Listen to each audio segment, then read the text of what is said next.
Youth Congress vice president Abin വർക്കിക്കെതിരെ രൂക്ഷ വിമർശനം. യൂത്ത് കോൺഗ്രസ് സംസ്ഥാന കമ്മിറ്റിയുടെ ഔദ്യോഗിക വാട്സാപ്പ് ഗ്രൂപ്പിലാണിത്.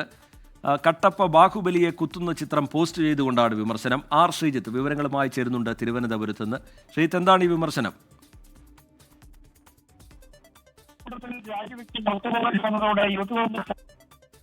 യൂത്ത് കോൺഗ്രസ് സംസ്ഥാന നേതൃത്വത്തിൽ അവിശ്വാസം പടരുകയാണ്. ഈ അവിശ്വാസമാണ് ഇപ്പോൾ യൂത്ത് കോൺഗ്രസിൻ്റെ സംസ്ഥാന കമ്മിറ്റിയുടെ ഔദ്യോഗിക വാട്സാപ്പ് ഗ്രൂപ്പിൽ ഒരു തമ്മിൽ തട്ടിലെ നിലയിലേക്ക് കാര്യങ്ങൾ മാറിയിരിക്കുന്നത്.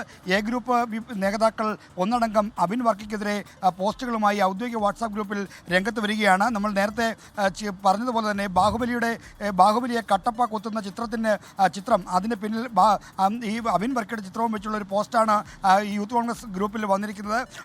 അതായത് തോളിൽ കയറ്റി നടന്നവൻ്റെ കുത്തിന് ആഴമേറുമെന്ന തലക്കെട്ടോടുകൂടിയാണ് ഈ ചിത്രം ഈ യൂത്ത് കോൺഗ്രസിൻ്റെ സംസ്ഥാന കമ്മിറ്റിയുടെ ഔദ്യോഗിക വാട്സാപ്പ് ഗ്രൂപ്പിൽ പോസ്റ്റ് ചെയ്തിരിക്കുന്നത്.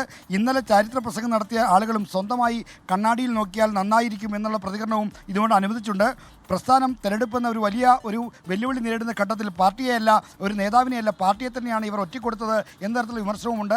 അബിൻ വർക്കിക്കെതിരെ എ ഗ്രൂപ്പ് നേതാക്കൾ ഒന്നടങ്കം തിരിയാനുള്ള പ്രധാനപ്പെട്ട കാരണം ഈ രാഹുൽ മാങ്കൂട്ടത്തിനെതിരായ ഇപ്പോഴത്തെ നീക്കത്തിന് പിന്നിൽ അബിൻ വർക്കിയും അദ്ദേഹത്തിന് അനുകൂലികളുമാണ് എന്ന സംശയമാണ്. ഇതിൻ്റെ അടിസ്ഥാനത്തിലാണ് പാർട്ടിയുടെ സംസ്ഥാന നേതൃത്വത്തിൽ തന്നെ അവിശ്വാസം പടരുന്നത്.